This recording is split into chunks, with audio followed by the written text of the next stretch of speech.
hey, I'm walking here. Hey, I'm walking here. Hey, shit.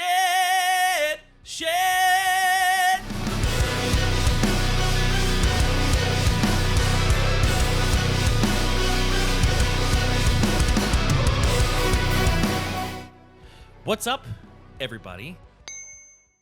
Happy belated Turkey Day if you're into it. If you're not into it, then happy Sunday. Mark with Cardivox Academy here, and today we're doing something kind of fun. It is the last reaction video of the month, and that means that it's our Patreon pick.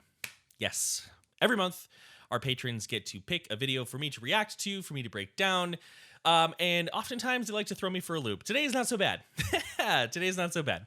But we're going to go ahead and we're going to get into it. Now, just to give you an idea of what we do here and who I am, my name is Mark. I am a vocal coach. I am the vocalist of Kardashev, Neverbreath, and Viremia. And here on the channel, what we do is we take the reaction format, we break it down, we make it fun. We make it educational. We talk about the vocalists, how they're doing their sound, or how I would approach it, or how you can approach it. We kind of just explore. We kind of just have a good time. If you enjoy the content, be sure to like, share, and subscribe. If you feel like it's fun or entertaining, or you learn something, comment in the leave a comment down below. And as always, if you do watch a couple videos and you think it's a lot of fun, check out our Patreon. It's a great time. We play games, we chat. We stay up too late playing like Rise of Nations and things like that. So just the other day, people were in the voice chat for quite a long time. Y'all need to go to bed. Y'all need to go to work. Just kidding. All right, anyway. So our patrons have picked Bones by Make Them Suffer. Now, as always, I will always let you know if I've heard a song before, and I've heard this song before. So this is more of an analysis, really, than a reaction. One of my students, in fact, Seth, was working on this song. So let's go ahead and let's just jump into it here. Now, because this is an analysis more than a reaction, although it's been a while since I heard it, I can do something kind of different. I can change it up here. Now, oftentimes with a reaction, you're sort of responding to surprises. Hear something, you don't know what it is right away. Sometimes you got to kind of figure it out in the moment. With this, right, I want to set a precedent, okay? The vocalist of this band, Sean, exists very much in an placement. Forward, frontal, in the nose. We'll go more into that as the song goes on, but let's go ahead and let's jump into it. This is Bones by Make Them Suffer. It's a bop. I can't breathe.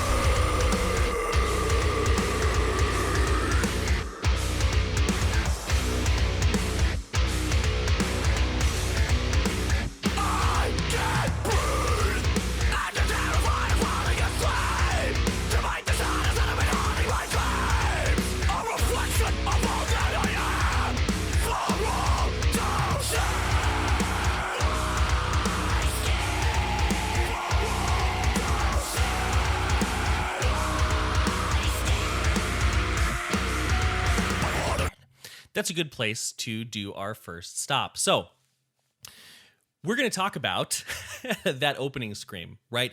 We're going to talk about that opening scream because that's probably the most violent and aggressive sounding scream that we have in the entire song.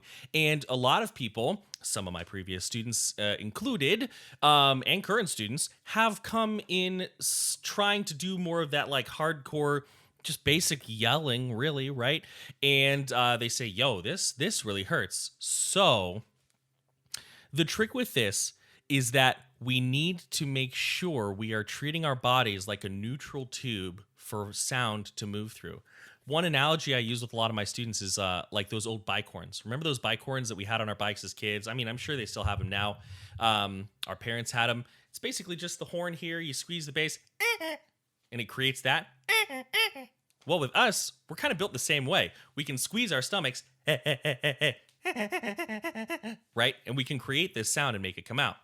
A good way to practice this is to do what I call, well, it's not just me, but to do like military, hup, hup, hup, hup, hup, right? Or even like, I've talked about it in previous videos, the idea of like calling out to somebody across the parking lot, hey, hey, hey, hey. When you can do that comfortably, imagining and, taking your voice and putting it up and over getting it, through the cheekbones, adding a little bit of nasality to it. Remember, we talked about he's very here. If you can get that placement with your voice, you can lean into that distortion. You can lean into that grit. I can't breathe. Right? Well, he dropped it to a low for breathe, but you can get that placement. It's not that bad. It's actually quite relaxed. I can't breathe. And it's pretty relaxed. You sort of, man, me and this mic, we're always duking it out. You can just open up, you can project, utilize your abdominal muscles, get that downward pressure, and move it forward. Now, as far as his mid and his highs go, there are a lot of different ways you can approach these. One thing that I did prior to filming this video, or recording this video, I guess it's not film, is I looked up a bunch of covers just to kind of see how people approach it. We had some people doing like raspy shouts all the way through. We had some people doing like straight, like power fry, as I think the term is nowadays, where it's just that thin, crisp fry sound. Most of what I heard, and most of what we hear from Sean live is a shout, a very controlled shout. And oftentimes when we're shouting, we have elements of our false chords and a fry sound and glottal compression. We kind of have all of these things coexisting together. So it's a bit pigeonholey to call it one thing. But we have these shouts that are placed higher up in our voice. So right now, I'm in what we would call, our modal voice, right? M1, our speaking voice. And with this, it's very chesty. Oftentimes what we'll do, especially false chord vocalists, not just false chord vocalists, but especially false chord vocalists, what they'll do is they'll take their false chord, their grunt, their yell, and they'll try to pull that up. They'll pull that up into their head to get a mid or a high. Very similar to how us baritone singers will try to just take our chest voice and crank rubber band that up into our head, and it can be very uncomfortable. So the trick is we find our clean voice first here, and I actually want to show you something, and then we're going to move on. This is probably going to be the longest explanation section we have here, just because it's going to set up the rest of the song. But there's a video of him live. It's a great video. He does a great job, and we can hear that he's building on sort of this, hey everybody, what's going on? Whoa, yo, what's up? Thanks for coming out to the show tonight. Good to see you all. Hey, right? If we have this voice and we start to yell, we start to engage our distortion around this placement here, right? Hey,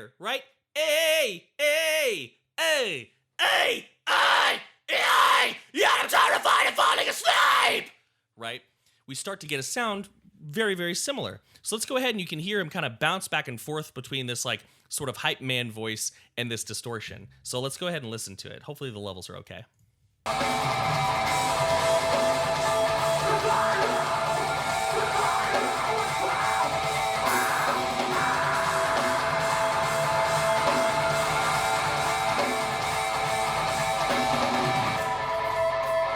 So you can hear it a little bit there. Yeah, I love. Now with this, we are engaging a little bit of a different distortion on top of it. It's not here.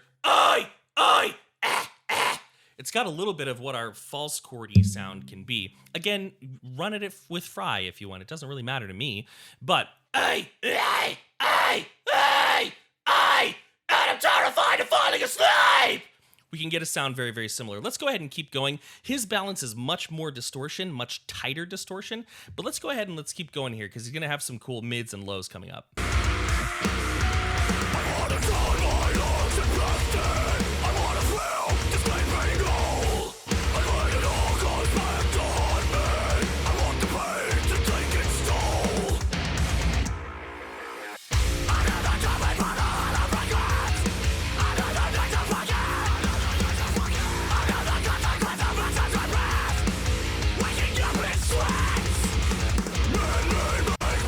You could really hear it there when he said waking up in sweats, right?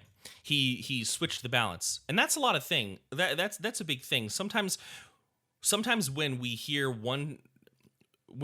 a scream get augmented or the placement change, we think it's a brand new type of scream. We think it's a brand new type of distortion.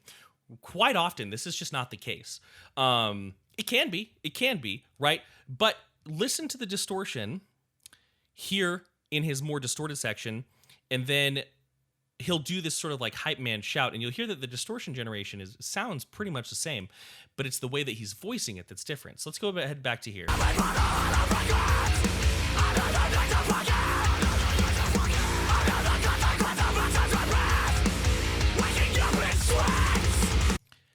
Here when he said sweats, another time waking up in sweats, right?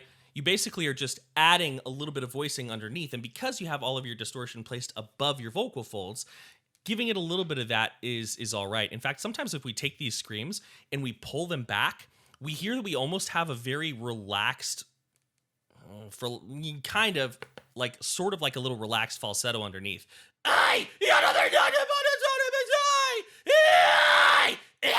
Waking up in sweats. We get sort of that sound. Let's keep going.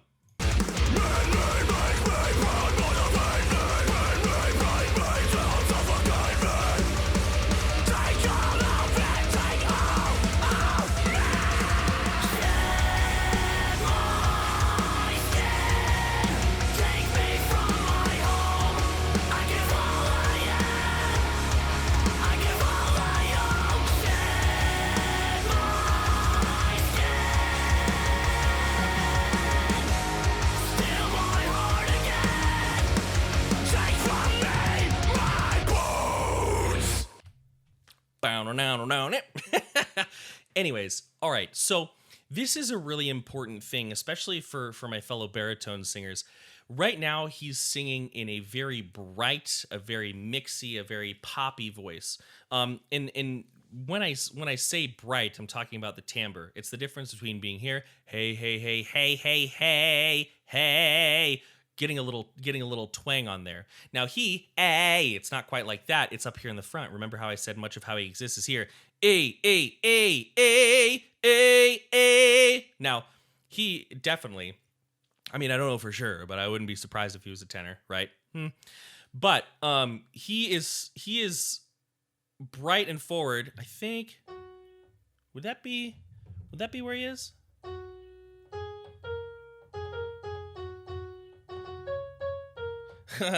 Yeah, okay, so he is starting on an F sharp in the 4th octave, and he's climbing up to a C sharp. So if you have vocal folds similar in shape and size to mine, then don't start there.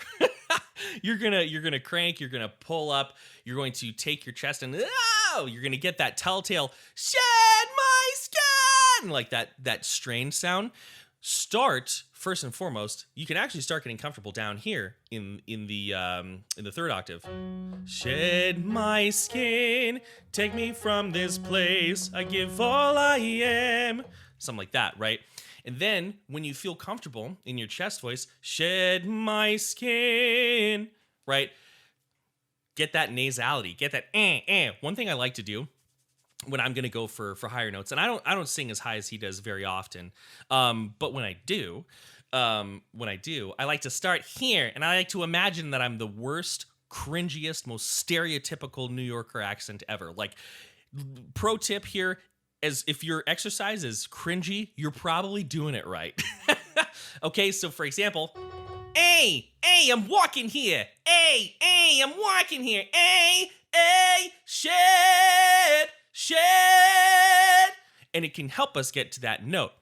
The reason it helps is because oftentimes when we're trying to move up towards our head, we're trying to reach what's called our mixed voice, and there are different variations of, we can have a chesty mix, we can have a heady mix, we can have all these things. What we're fighting is our vocal folds wanting to blow apart and hit that really breathy falsetto noise, right?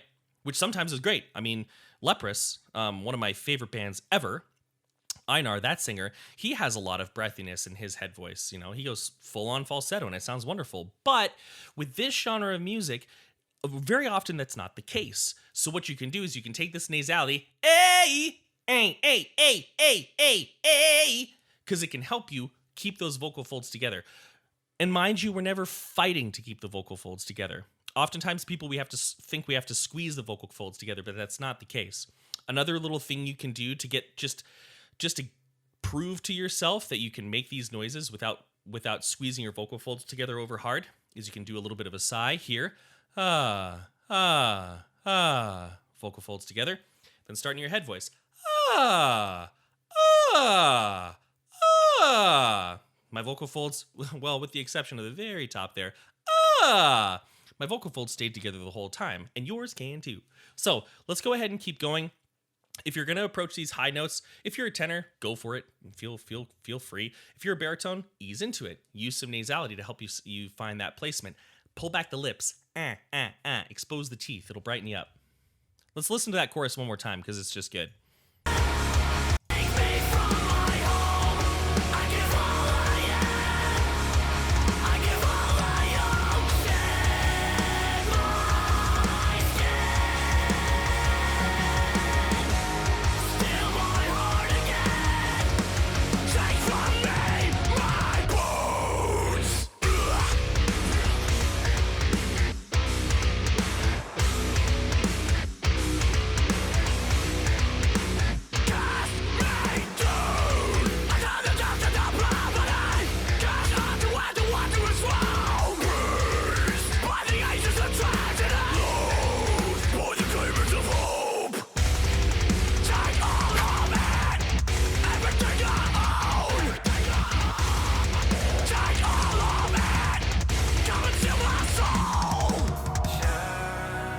That was dope. I forgot about that little piano flourish, right? I forgot about that. So one thing you can do to really get started with, that almost looks like a different person. His profile looks a little different. Wild.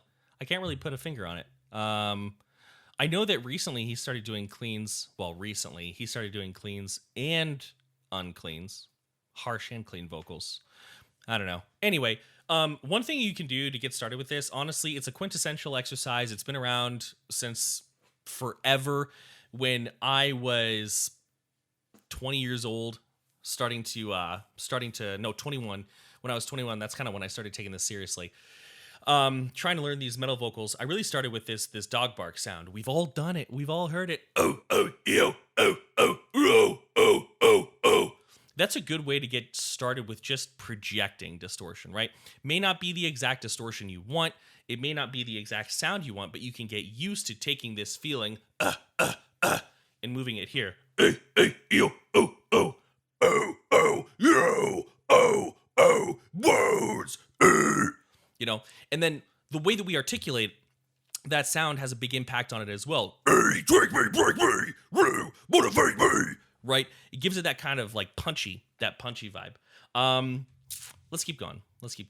Also, he drops an octave here, right? So you can, if you're a baritone or if you have a lower singing voice and you want to kind of get an idea for how to play around with timbre, you can do it here. Take all of it, come into my soul. Share my skin. Take me from my home. I give all I am. I give all I own. Shed my skin. Steal my heart again. Take from me my bones. Take from me my bones. Take from me my bones. Take from me my bones. Take from me my bones. Yeah, so my memory told me that a C sharp was the highest note. Nope, it's a D sharp.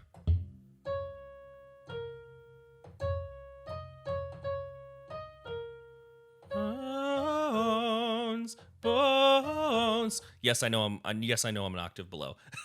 Bones. Yeah, so that's pretty high. It sounded like what we had in there were multiple layers. It sounded like, now I've said this before and I'll say this again. I'm not an engineer. I don't record and track my own vocals. Our guitarist in Kardashev does that, has forever.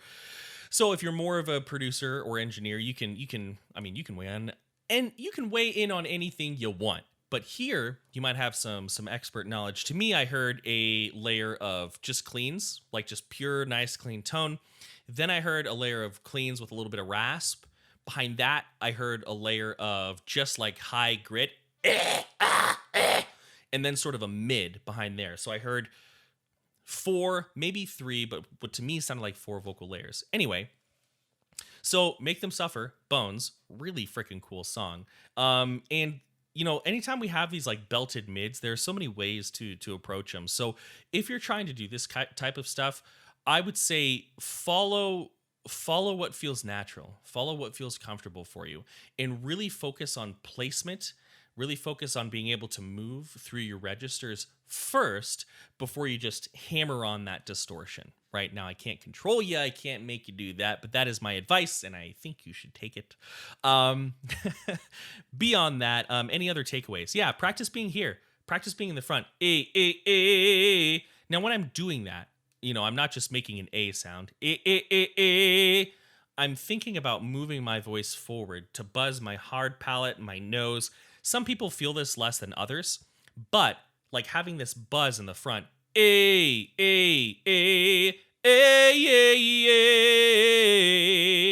allows us to take so much work off of our voice, and it really gives us a bridge towards any sort of pop or rock or other sound. Now, that's not to say that that's the only placement we ever use, but it's a great place to get started. That being said, if you enjoyed the video, if you thought it was fun, please, as always, feel free to like, share, and subscribe. It helps a lot. I love seeing the channel grow. If you found this helpful, if you enjoyed it, mention it in the comments below. Give me some good vibes. And of course, if you want to check out the Patreon, you are more than welcome to. We are building a small, slow, and steady friendly community. So it'll be fun. Beyond that, thank you to my patrons for picking yet another good one. And as always, many thanks, much love. I'm out.